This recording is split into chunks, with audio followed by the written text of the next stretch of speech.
Bonjour et bienvenue à tous. En Guinée, opposition et gouvernement reprennent contact dans un climat de tension. La rencontre ne semble pas avoir dissipé la suspicion profonde de l'opposition à l'égard de la junte au pouvoir. Avant de commencer, n'oubliez pas de vous abonner et d'activer la cloche de notification pour ne rater aucune de nos prochaines vidéos. L'opposition guinéenne a repris contact lundi 13 mars avec le gouvernement dominé par les militaires après des mois d'absence de dialogue faisant redouter une montée des tensions, a constaté un correspondant de l'AFP.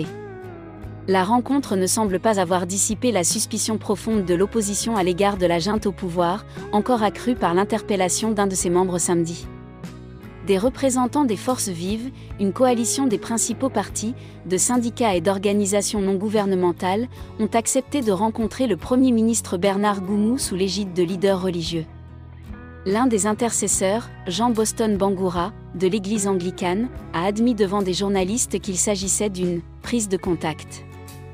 La Guinée est dirigée depuis 2021 par une junte qui a pris le pouvoir à la faveur d'un des putschs qu'a connu l'Afrique de l'Ouest depuis août 2020.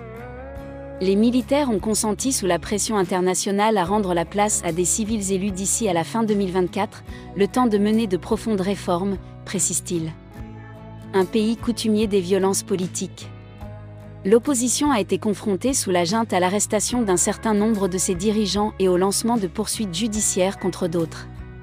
La junte a interdit toute manifestation et vient de menacer d'interdire les partis. L'opposition refuse de dialoguer dans les conditions fixées par la junte qu'elle accuse de confisquer le pouvoir. Elle a cependant consenti, après l'intervention des autorités religieuses, à reporter à mercredi prochain une manifestation initialement prévue la semaine dernière. Dans un pays coutumier des violences politiques, une précédente journée de mobilisation mi-février avait entraîné des affrontements qui avaient fait 3 morts. L'opposition n'a pas communiqué après la rencontre de lundi sur le maintien ou le report de la mobilisation de mercredi.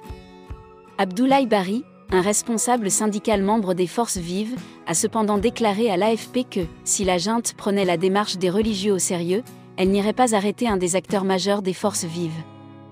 Abdoul Sako, l'un des cadres des Forces vives, a été interpellé par les gendarmes samedi apparemment en dehors de toute procédure, et selon son avocat, sans motivation.